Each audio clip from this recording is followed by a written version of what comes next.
Gentleman over there. Hello. I heard Dr. John saying something very interesting idea about one laptop per child. I would like to know, is there any statistics right now? See how many kids or what's the percentage in Chinese Taipei or in Taiwan? If every child can get one laptop. For example, I would like to see my neighbor's kids get a laptop. Also, you mentioned something about you worry that low-income family parents to bring the laptop to a pawn shop. I would like to know if there's any success story or bad story. You guys doing any follow-up or trace work regarding those free PCs to children? Okay. Thanks for your question. Why all the questions come to me? Anyway, one laptop per child is well, slogan. Okay. It's very hard to achieve until maybe years to come, because we have roughly estimate that, calculate that if we would like to have all the students from elementary to or junior high school to equip with one laptop, if we consider one laptop to be, well, how much? $300 US, it's very cheap, cheapest one. Then we have to invest at least 600 million US dollar just for that purpose, which is very huge and it's a mission impossible. Therefore, at this moment, one laptop per children is especially designed for those students from remote area or for those low-income family. And most of those laptops coming from industry or from foundation. And of course, as I showed in my slide, there are around 1,000 computer has been delivered to those low-income family. And I can share with you with one sad story that parents, although coming with those free computers, they should be coming along with those computers. There are 3 years free internet connection and 3 year free maintenance for the computer. But still, the parents refused to the internet connection because they told us that after 3 years, how should I do? If my kids still urging for for internet connection, I cannot afford that, which really make us feel sad. Okay, this is a typical situation for what? Capital society, capitalism. Anyway, for a good story or happy story is that we still can collect information from schools, from those local schools, that after their weekly evaluation or monthly evaluation, students, by using those free computer, and basically, or at least their ICT technology has been improved, and maybe their self-confidence has been improved, and which we think that's achieve our basic goals. Thank you. Thank you, Dr. John. I think we have time for 2 more questions.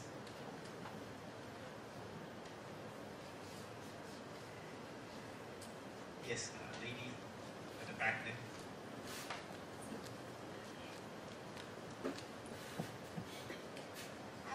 To ask about the final speaker.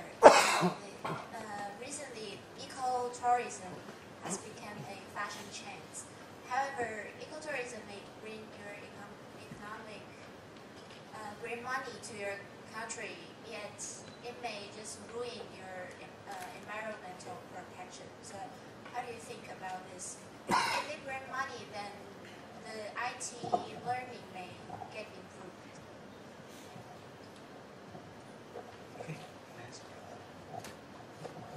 Thank you for your questions. I partly agree with you, but I partly disagree with you. That ecotourism can bring a negative impact on our environment. It's partly true, partly yes. I mean, partly yes and partly no. Okay.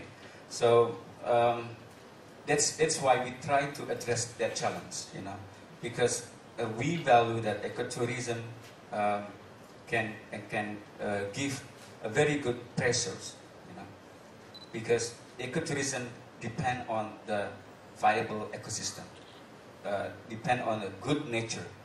You know, if you come to an area with a lot of logging, a lot of deforestation and encroachment, people will not come there. So ecotourism can give such pressure to local people that the nature can give potential economy for the local people and also can create jobs. You can imagine in Bukit Lawang, we have a lot of hotels now, we have many restaurants, and local people, actually the figures that I show you in my presentation is just the people who actually register, paying the tickets to enter to the national park. But so many people actually coming to the site without entering the national park, just enjoy the river in the shops, in the souvenirs, and in the river area. So those people actually not counted. So the number actually more and creating such a lot of opportunities, you know. And I would agree with you with the notion that ecotourism will give such a big challenge for our conservation if we don't have a good guideline. So currently the IUCN actually published a guideline for grade A ecotourism. So these guidelines show you how to manage ecotourism that involve grade A. So we have some kind of anticipations and some kind of guidelines that will lead local people, will teach the tourists and also the local people to address the challenge, you know. So as this is become a pressing need, I, as a local conservationist and environmentalist, try to promote ecotourism in a more responsible and sustainable way. That's the only way, I think. And currently, you know, more than 15,000 people coming to the site, to Bukit Lawang only, and if somebody spend $200 per person, and with the strict guidelines, I think that $200 per person times 15,000 give such a big contributions that also benefit the environment, the orangutan, and the local people. We have time for the last question. This gentleman in the front here.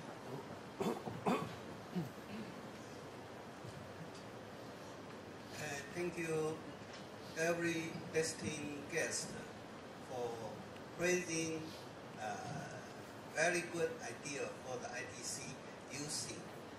But I want to know, in your career and your learning more fluence of career, I want to know how to expression emerge to 2011 in the Adoc 2.0 workshop.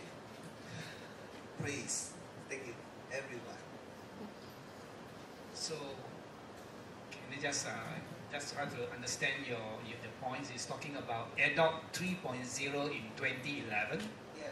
So what are the agenda to be discussed, or? In your image,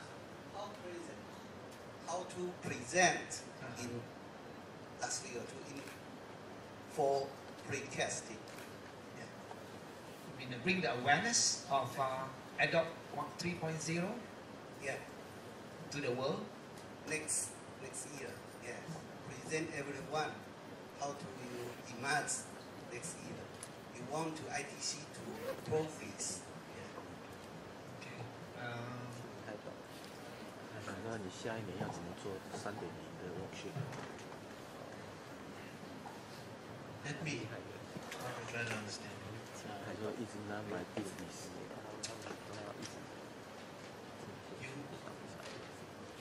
You are asking about Adoc 3.0 and how we would imagine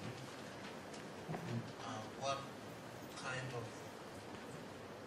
output or what kind of presentation. So, the kind of output you want us to. 对啊，你想要 into the future. In the future. Progress. Or the future progress of 3.0.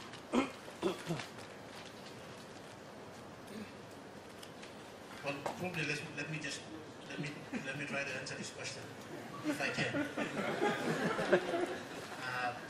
Well, definitely I think for all of us, and I know for all of us in the economy, we definitely want to progress in where we are right now, and progress in whatever strategies that some of us have put on board in our future plan, in our presentation. Probably come 2011, we might be able to give some statistics on how we have realized some of our aspirations. And for Adoc PNG, that's the strategy which I will take on board. Some of the future plans that we have, we will, as much as possible, try to implement them as we go back. I'm not sure if I've answered your question. Thank you. I think for me, I think over the last 2 days, I think heard I think a lot of people, I think from different parts of the world are sharing about their challenges.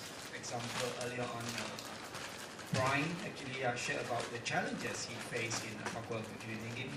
Mr. Hanok just shared with us the orangutan conservation, I think, in Sumatra. I think for me, I suppose, I think if we can achieve something like, from the presentation, we can actually helping one another, okay? If we can actually create some resources, Papua New Guinea, or even actually brought the awareness of the orangutan dog center, okay? In Sumatra, that would be great, I think, from my opinion. Yeah.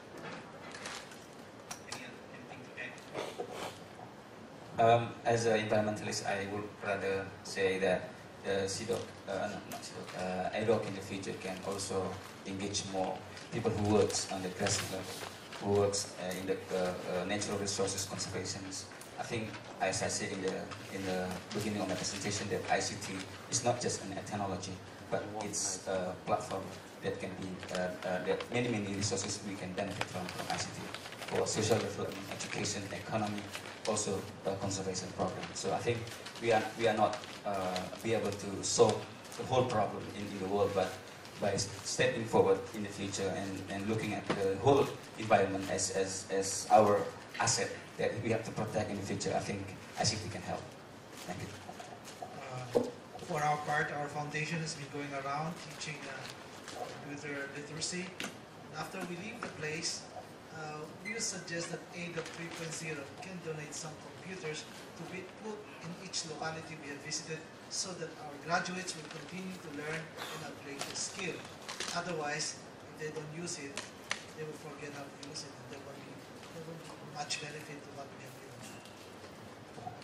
So we have come to the end of our panel discussion this afternoon, and I'd like to actually thank all the audience here, all the people who asked questions, contribute questions for this exciting discussion. And also at the same time, I want to thank my co-panels here for their presentation. Thank you. Thank you.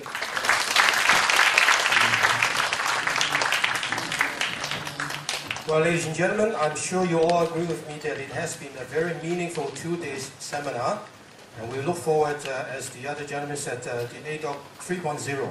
However, the Adoc 2.0 Workshop 2010 is now officially adjourned. Thank you for all your participation and contribution to this event. I do have some housekeeping announcements before you go. Number one, being a green participant and an eco-citizen, please take all your personal belongings with you from this venue. Number two, if you do have your translation headsets, please